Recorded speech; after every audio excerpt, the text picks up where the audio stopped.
Countries around the world have fought back against U.S. President Donald Trump's decision to slap tariffs on steel and aluminum imports, announcing retaliatory measures and warning that Washington's plan will hurt American consumers. French President Emmanuel Macron said he had told Mr. Trump in a phone call that the new U.S. tariffs on European, Mexican and Canadian goods are illegal and a mistake. Mr. Macron pledged the riposte would be firm and proportionate, and in line with World Trade Organization rules. Germany's Volkswagen, Europe's largest car maker, warned that the decision could start a trade war that no side would win. The European Union and China also said they will deepen ties on trade and investment as a result of the announcement.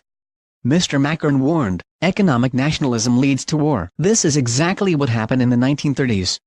The U.S. president's move makes good on his campaign promise to crack down on trading partners he says exploit poorly negotiated trade agreements to run up big trade surpluses with the United States. U.S. Commerce Secretary Wilbur Ross said the tariffs, 25% on imported steel, 10% on aluminum from Canada, Mexico and the European Union, take effect on Friday. The import duties threaten to drive up prices for American consumers and companies and are likely to heighten uncertainty for businesses and investors around the globe. Stock prices slumped amid fears of a trade war, with the Dow Jones Industrial Average falling nearly 252 points, or 1%, to 24,415.84. Mexico complained that the tariffs will distort international trade and threaten to penalize U.S. imports including pork, apples, grapes, cheeses and flat steel. In Canada, Prime Minister Justin Trudeau said the tariffs were totally unacceptable. Canada announced plans to slap tariffs on $12.8 billion worth, £9.6 billion, of U.S. products, ranging from steel to yogurt and toilet paper. Mr. Trudeau said, Canada is a secure supplier of aluminium and steel to the U.S. defense industry, putting aluminium in American planes and steel in American tanks. That Canada could be considered a national security threat to the United States is inconceivable.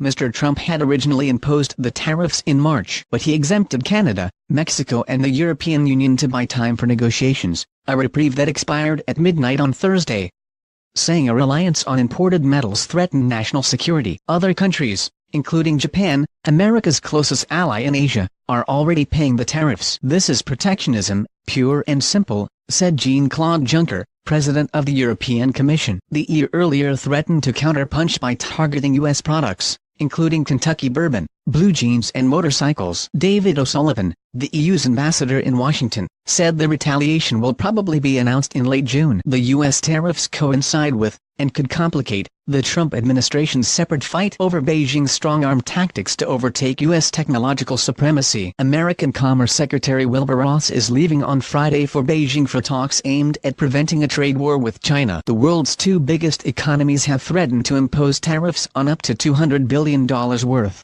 £150 billion, of each other's products. The steel and aluminum tariffs could also complicate the U.S. administration's efforts to renegotiate the North American Free Trade Agreement with Canada and Mexico, a pact which Mr. Trump has condemned as a job-killing disaster.